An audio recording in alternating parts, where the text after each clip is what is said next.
Seorang dokter PDDS anestesi Fakultas Kedokteran Universitas Samratulangi Manado meninggal dunia di rumahnya. Kasus itu jadi perhatian publik karena ada dugaan perundungan selama jalani pendidikan di RSUP Kandau.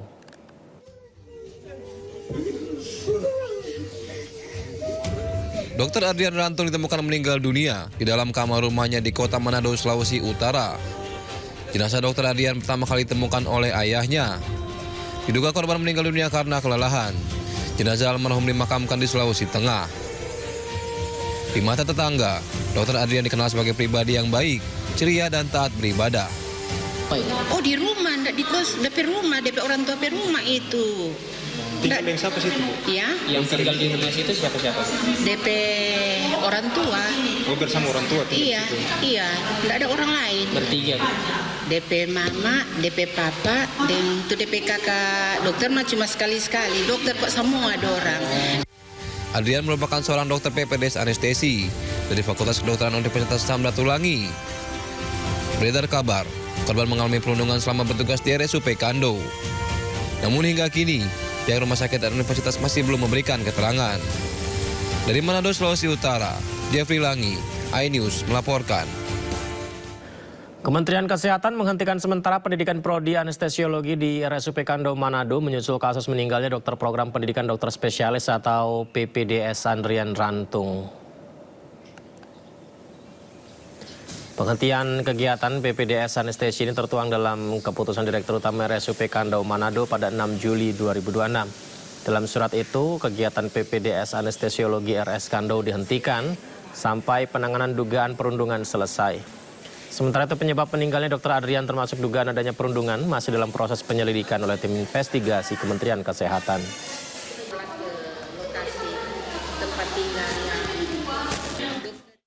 Kasus kematian seorang dokter di Manado bukan yang pertama kali terjadi. Sebelumnya ada 2 kasus kematian dokter yang menyita perhatian publik karena berkaitan dengan dugaan perundungan serta intimidasi. Tiap aku bangun tidur tuh Pak, badannya sakit semua Pak, punggungnya sakit Pak. Bangun harus pelan-pelan, kalau nggak pelan-pelan nggak bisa bangun. Kasus kematian dokter residen RSUP Kandau Manado menambah deretan kasus dugaan perundungan di lingkungan pendidikan dokter spesialis atau PPDS. Sebelumnya publik juga diguncang oleh kematian Dr. Aulia Risma Lestari, korban perundungan PPDS di Fakultas Kedokteran Universitas Diponegoro, Semarang, Jawa Tengah. Dr. Aulia Risma Lestari ditemukan meninggal dunia di indekosnya pada 12 Agustus 2024. Polisi menyebut Dr. Risma meninggal setelah menyuntikkan obat anestesi ke tubuhnya yang diduga akibat depresi berat. Keluarga Dr. Risma pun menempuh jalur hukum dengan melaporkan dugaan perundungan, intimidasi, serta pemerasan ke Polda Jawa Tengah. Setahun kemudian, 3 terdakwa dijatuhi hukuman. Taufik Eko Nugroho yang merupakan dosen Fakultas Kedokteran Undip Semarang dijatuhi hukuman 4 tahun penjara. Sementara 2 terdakwa lainnya, yakni mahasiswa senior PPDS dan staf administrasi PPDS dijatuhi hukuman 9 tahun penjara. Tak hanya itu, belum lama ini kasus kematian Dr. Eliza Prinsila Utami Pakainoni atau Dr. Ica juga menjadi sorotan. Dokter jaga RS Leona Kafemenanu Nusa Tenggara Timur tersebut ditemukan tewas bunuh diri pada Jumat 26 Juni 2026. Kasus ini menyita perhatian publik karena 3 anggota DPRD Kabupaten Timur Tengah Utara diduga terlibat mengintimidasi korban. Keluarga mendiang Dr. Ica pun melaporkan 4 orang ke Polda Nusa Tenggara Timur. Keempat terlapor adalah 3 anggota DPRD Kabupaten Timur Tengah Utara dan 1 orang dokter hewan berstatus aparatur sipil negara. Polisi hingga kini masih menyelidiki kasus meninggalnya Dr. Ica.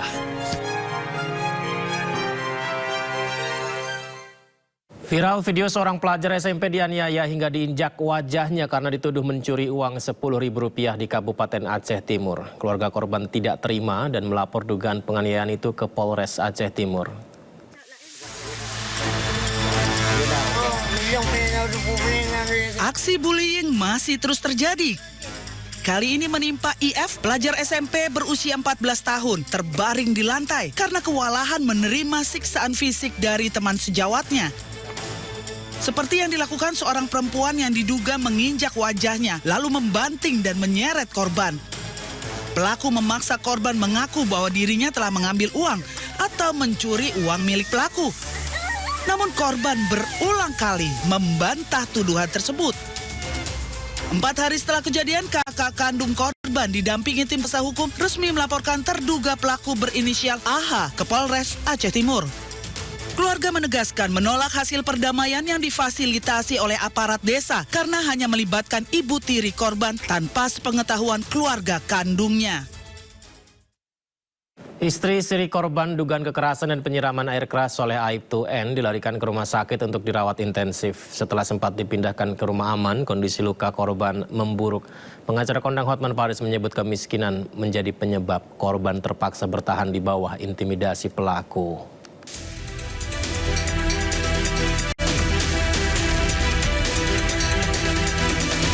Wanita berinisial M, istri siri sekaligus korban dugaan kekerasan dan penyiraman air keras oleh suaminya Aibtu N, dilarikan ke Rumah Sakit Gunung Jati, Cirebon, Jawa Barat.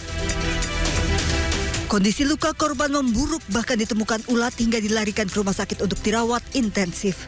Keputusan ini diambil setelah tim kuasa hukum berkoordinasi dengan Menteri PPA yang mengunjungi korban di rumah aman. Sebelumnya korban dijadwalkan akan menjalani visum lanjutan di Rumah Sakit Polri Jakarta. Namun kondisi kesehatan korban yang kian menurun menjadi poin utama langkah visum akan dilakukan di Cirebon.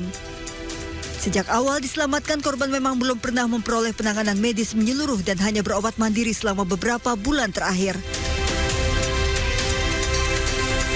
Kemarin kita sudah berdiskusi dengan Ibu Menteri PPPA juga, memang lebih baik dirujuk ke rumah sakit RSUD Gunung Jati karena kondisinya sudah tidak memungkinkan, tangannya juga ada yang luka-luka, ada yang keluar ulet gitu segala macam gitu kan. Karena kan selama ini kan hanya ganti perban dan dikasih antibiotik tanpa ada penanganan serius dari rumah sakit.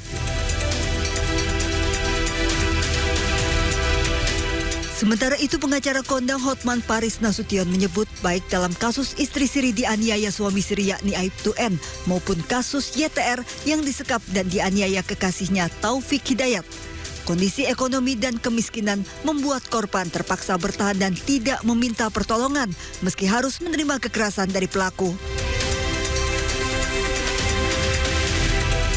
Jadi gini, dari awal ini keluarga sangat miskin banget. Takut, dan kitalah yang berhasil membongkar kasus ini. Kita amankan dia ke rumah aman. Hotman yang bayar, ambulans yang bayar, pengacara semua transport kita yang bayar. Kemarin Menteri Kesehatan udah datang, Menteri PPA, Pelindungan Perempuan Anak, ya katanya akan dimasukkan ke rumah sakit. Tapi awalnya kita semua, ya. Memang sangat miskin. Makanya saya berulang-ulang, kenapa cewek mau disandra bertahun-tahun, dianiaya bertahun-tahun, nggak kabur gitu loh. Kayak Jupiter itu kan 3 tahun. Waktu dia pergi sebagai debt collector, dirusak aja kacanya. Temboknya diketok-ketok atau teriak biar Pak RT RW datang. Why? Akhirnya aku pikir-pikir, ini mungkin semua karena faktor kemiskinan. Wanita-wanita itu pada takut pergi, karena kalau pergi siapa yang ngasih makan gitu. Makanya kalian wanita bekerjalah kau semua, jangan mau miskin ya. Korban M diduga mengalami kekerasan berulang, dipaksa mengkonsumsi, bahkan memproduksi narkoba hingga perilaku seks menyimpang yang disaksikan anak korban yang masih balita oleh suami sirinya Aibtu N, anggota polisi aktif di Polres Tegal Kota. Kasus ini telah ditangani di Tres PPA, PPO, dan Bitpro Pampolda Jawa Tengah bersama Bareskrim Polri. Aibtu N ditempatkan dalam penempatan khusus selama 20 hari sambil menunggu pelaksanaan sidang kode etik. Tim Liputan iNews melaporkan. Beralih ke informasi lain, supercar McLaren 720S mengalami kecelakaan horor hingga terbelah 2 di Sukoharjo. Mobil itu menabrak tiang listrik hingga rusak tak berbentuk. Beginilah kondisi hancurnya mobil supercar McLaren 720S milik konten kreator sekaligus streamer game Andra ST. Saya tadi cek di media sosial, kira-kira harganya sekitar 7-8 miliar pemirsa. Tapi ketika hancur berantakan ya seperti inilah kondisinya ya. Kecelakaan terjadi dini hari tadi, di mana konten kreator tersebut melintas di lokasi kecelakaan di Jalan Raya Sukoharjo, Solo, tepatnya di depan RM Pak Cipto, Telukan Grogol, Sukoharjo, Jawa Tengah.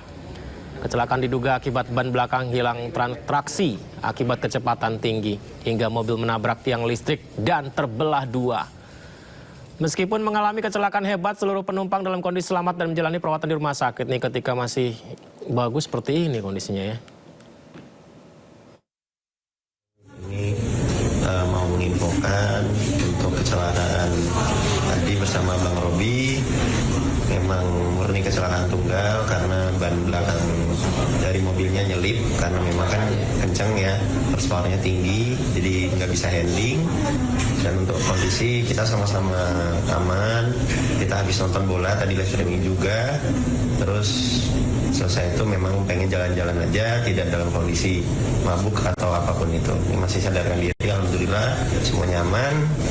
Terkondisi ini di jam 4 malam ya.